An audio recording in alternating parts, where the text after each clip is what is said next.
going to start with, if I can, the power couple, okay? Right? Aren't they your power couple? Kevin and Betty, Betty and Kevin. I mean,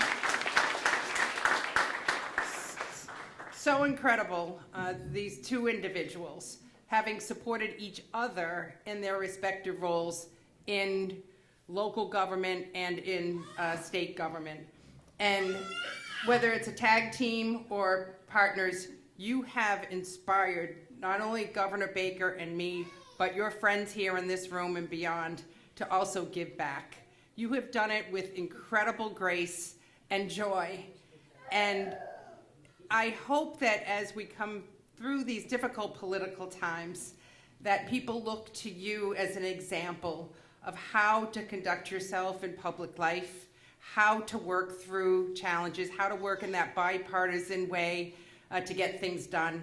I don't see Betty and Kevin as political figures. I see them as true community leaders and public servants. And that is why they are being recognized as Outstanding Citizens of the Year. Truly impressive. Now, while Kevin is special in his own right, I want to give a particular shout out to Betty. As a female in a government, I became elected to the legislature in 2000, and I served for 10 years. But it was the most important decade of my life because it is when I became a mother. And when I was first elected to state government, it was sort of in the shadows of before Governor Jane Swift, who had a very trying time leading the Commonwealth and being a mother at the same time. I got to tell you, when I entered state legislative office, I was scared to death, trying to figure out how to balance public life and be a mother and do my job effectively. And it was Betty Poirier that helped me through those steps to balance it all. And she would encourage me and support me and told me that I could have it all and do it all. And I am so grateful to this day to have had a role model and an inspirational friend to push me through the hardest of times balancing it all. I want to thank you from the bottom of my heart, Betty Poirier.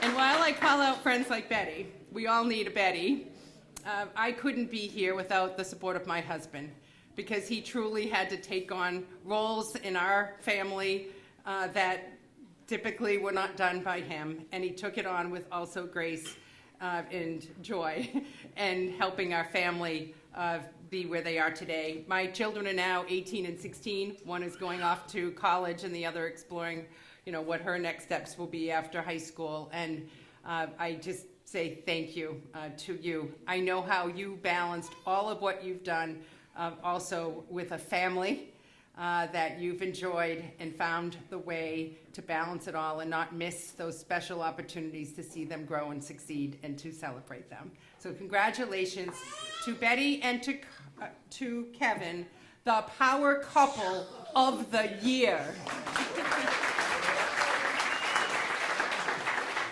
I want to say a particular congratulations from Governor Baker and from me to the North Attleboro Public School nurses.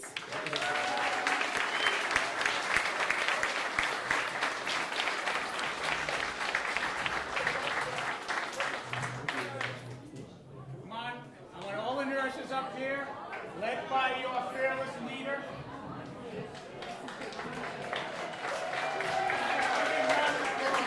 It was one of the hardest and heartbreaking areas of COVID to see the impact that it's had on students and having to work remotely in a hybrid and then ultimately back in the classroom where they needed to be in order to get the best education possible, with educators' eyes and hands literally on their ability to succeed. We want to thank you for persevering through these hardest of times to make sure that the students got everything they needed to succeed in life. So this person is representing educators across this community and that is your own Liz Schofield.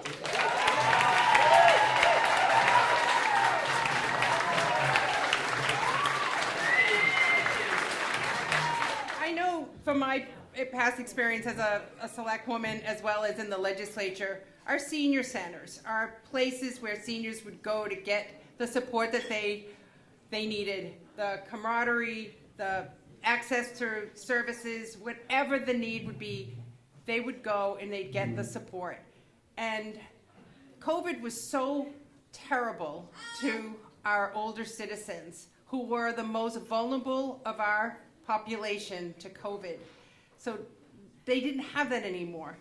They were safer at home, but not really, because they didn't have the connection to their friends and to the people who could help them. So these were dark, hard, nasty days, and COVID took too many of those lives here in the Commonwealth over these past couple of days. We are very grateful to the senior center staffs for trying really hard through Meals on Wheels programs and other ways to stay connected. And as you've now come out of the pandemic, your senior centers are full of life again. We can't thank you enough for your hard work and leadership. And on behalf of all of this community, this area of leadership for our seniors, we want to recognize your Carol Hood for her outstanding.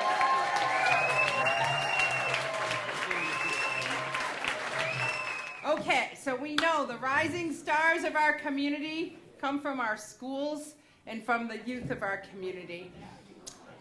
As I mentioned, in our schools, they were challenged a great deal. I mean, for some of these students, I know for my son, it was 3 years of high school with masks and restrictions and not having the fullness of their life. I want to say on behalf of the youth of this community, we thank you for your sacrifice, for your resiliency and courage coming through.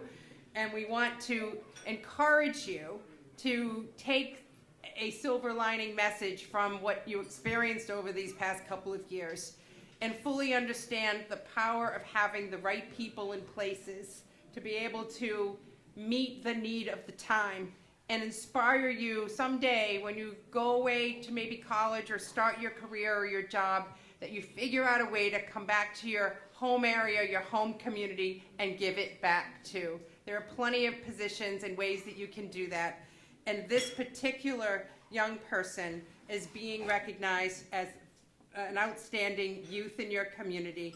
And we want to now ask you all to give a big round of applause, and I know you're capable of doing this, for Michaela Patch.